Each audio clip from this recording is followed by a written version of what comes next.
বিচারের প্রথম ধাপে যেহেতু আল্লাহ আপনাকে একা ডাকবেন, কেউ সাথে থাকবে না। 5 নাম্বার যে প্রশ্নটা, এইটাই আমার আসল বিষয় আজকে। ওয়ান ইলমিহি মাযা আমিলা ফি, তোমাকে যতটুকু জ্ঞান দেওয়া হয়েছিল, যতটুকু তুমি জানতে, তার কতটুকু মানতে, এটা বলো আজকে।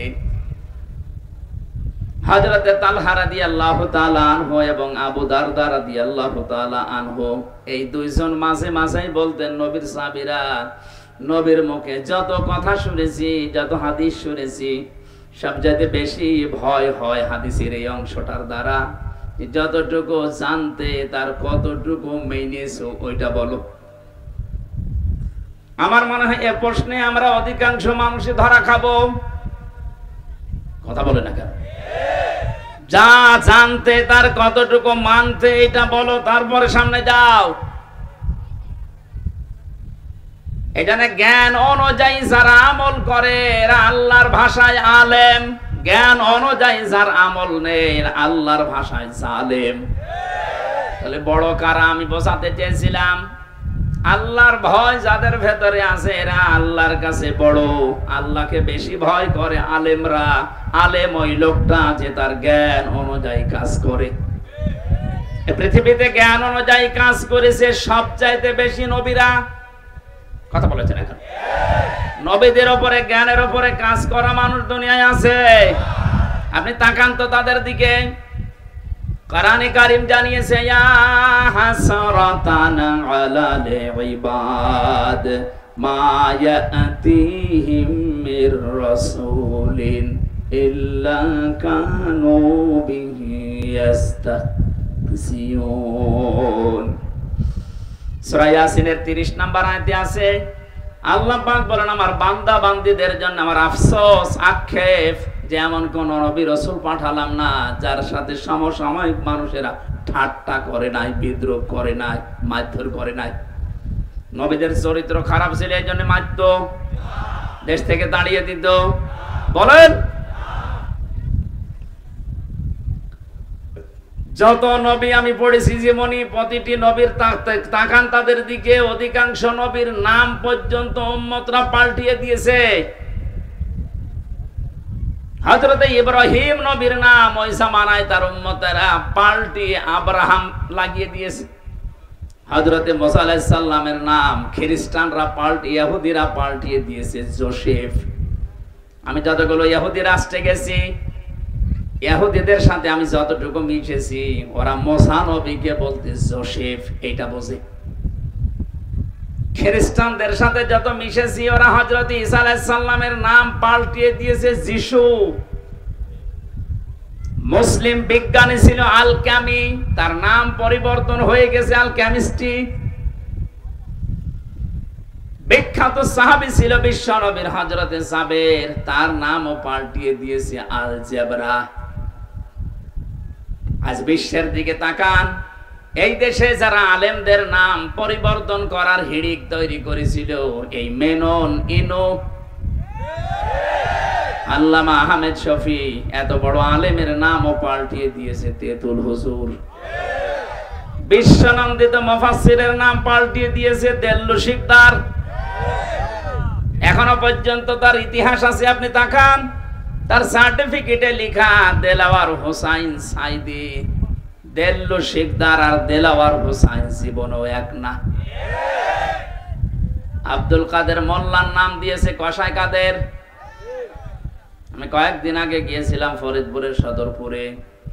এ মহান ব্যক্তির কবর জিয়ারত করে ওনার গ্রামের যত মানুষ, যে মানুষের কান্নাকাটি দেখেছি, সবাই বলছে কসাই কাদের আর আব্দুল কাদের মোল্লা এক না। আমার নাম পাল্টিয়ে দিয়েছে, আমার নাম দিয়েছে পিসকে হুজুর। আমাকে পিসকে,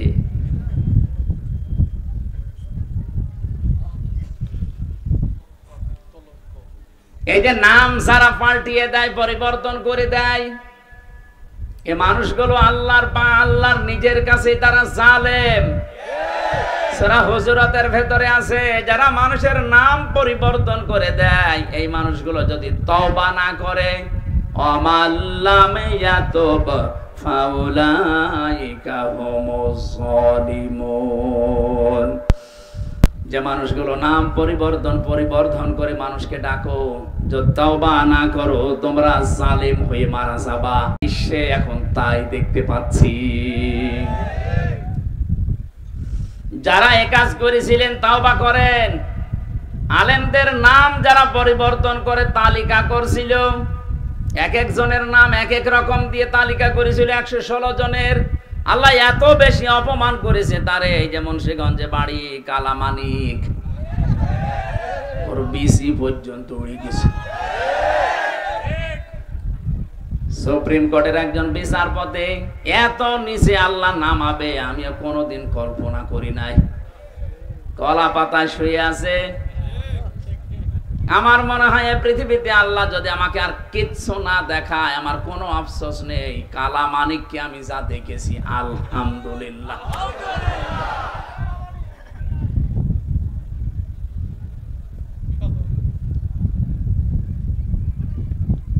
এবার আসেন তো যে কথা বলতে চাচ্ছিলাম, আল্লাহর কাছে বড় যেহেতু আলেমরা, এদের সম্মান মর্যাদা ইজ্জত শ্রদ্ধা এটা দেওয়া লাগবে, নয়তো আপনি নবীর উম্মত হতে পারবেন না।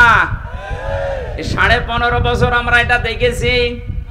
যারা আল্লাহর কোরআনের জ্ঞান নবীর হাদিসের জ্ঞান থাকার পরে গোপন করে রেখেছে দুনিয়ার স্বার্থ পেয়ে, তাদেরকে আমরা দেখেছি অনেকে আলেম মনে করতে, অথচ আল্লাহর ভাষায় ওগুলো বড় জালেম।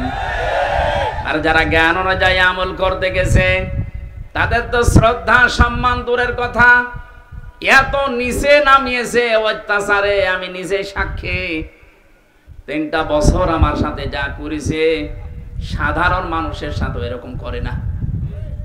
ওরা আলেম দেখলে দায়িত্ব দিছ হিন্দুদের। আমার দায়িত্ব পড়েছিল দেবদুলাল, সুব্রত বালা, চণ্ডীদাস, কি সুন্দর নাম না? দেখলেই বোঝা যাচ্ছে যে আমার প্রতি রহম করবে। আচরণই ওই রকম।